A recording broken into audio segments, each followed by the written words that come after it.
Assalamualaikum warahmatullahi wabarakatuh. Saya Sarwan Hamid dari Prodi Teknik Pertanian Universitas Syah Kuala.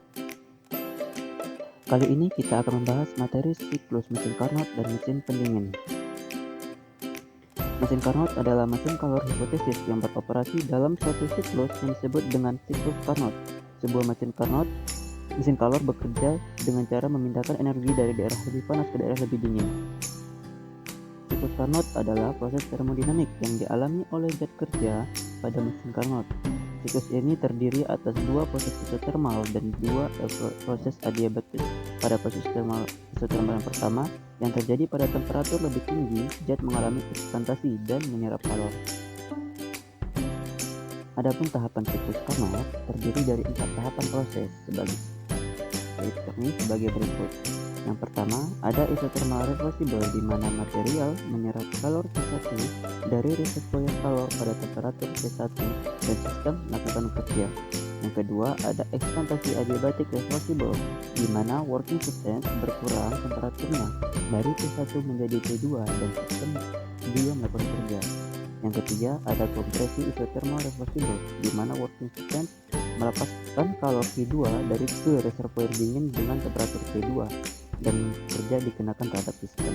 Yang keempat, ada kompresi adiabatik reversible di mana working substance dikembalikan ke keadaan awal atau semula. Temperatur sistem berubah dari T2 menjadi T1 dan kerja dikenakan terhadap sistem.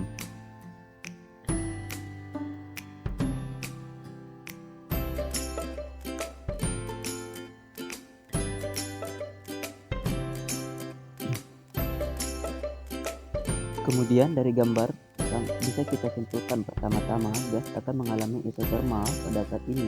Gas menyerap kalor Q1 dari reservoir suhu tinggi T1 dan melakukan usaha. Kemudian gas akan mengalami pemuaian adiabatik. Setelah mengalami dua proses pemuaian, gas akan mengalami kompresi atau penyusutan atau pemanfaatan isothermal. Gas membuang kalor Q2 dari suhu rendah T2.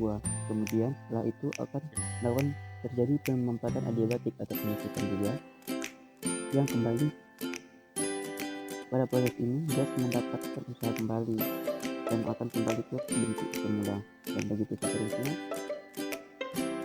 seterusnya.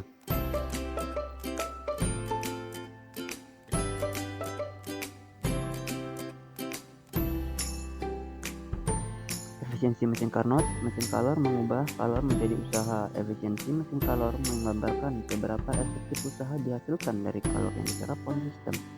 Efisiensi N dinyatakan sebagai perbandingan antara usaha W yang dilakukan dengan kalor yang diserap Q1 oleh sistem, sehingga H sama dengan W bagi I sama dengan Q1 dikurang Q2 dibagi Q1 sama dengan 1 dikurang Q2.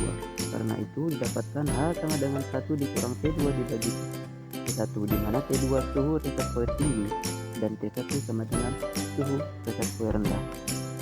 Sebagai contoh, bisa kita lihat sebuah mesin Carnot bekerja di antara suhu 107 derajat Celcius dan 480 derajat Celcius. Jika mesin tersebut menyerap kalor 800 Joule, tentukan jumlah kalor yang dibuang dalam Joule. Penyelesaiannya, pertama diketahui T1 sama dengan 487 ditambah 273 Kelvin sama dengan 760 Kelvin. T2 sama dengan 107 ditambah 273 Kelvin sama dengan 380 Kelvin. Dan Q1 sama dengan 800 Joule. Kemudian ditanya adalah Q2, jawab H sama dengan 1 dikurang Q2 dibagi Q1 sama dengan 1 dikurang T2 dibagi T1, sehingga 800 dikurang sama dengan 380 dibagi 760 dibagi Q2 sama dengan 400 Joule.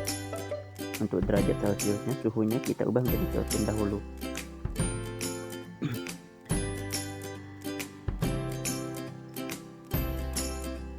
Kemudian ada mesin pendingin. Prinsip dasar mesin pendingin berlawanan dengan mesin kalor. Mesin pendingin pada dasarnya mengambil atau melepaskan kalor dari sistem ke lingkungan atau memindahkan kalor dari reservoir dingin ke reservoir lebih panas. Usaha diperlukan atau dikerjakan pada sistem agar mekanisme ini dapat tetap berlangsung. Kemudian ini gambar dari siklusnya, siklus mesin pendingin. Pada mesin pendingin berlaku usaha atau kerja dilakukan atau dikerjakan kepada sistem agar kalor dapat dipindahkan atau mengalir dari reservoir suhu rendah ke reservoir lebih suhu tinggi.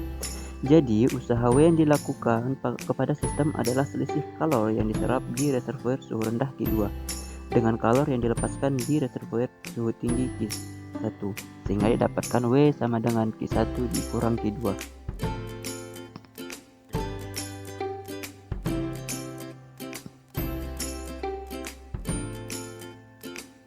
Kemudian berbeda dengan mesin kalor yang dinilai berdasarkan efisiensinya. Kinerja mesin pendingin dinilai berdasarkan efisiensinya. Kinerja mesin pendingin dinilai berdasarkan nilai koefisien kinerjanya. Koefisien kinerja CP adalah perbandingan antara kalor yang diserap di reservoir suhu rendah dan usaha yang dikerjakan. CP sama dengan Q2 dibagi W sama dengan Q2 dibagi Q1 dikurang Q2 sama dengan T2 dibagi T1 dikurang T2. Baiklah, mungkin kali ini saja pembahasan dari saya. Sekian dari saya. Assalamualaikum warahmatullahi wabarakatuh.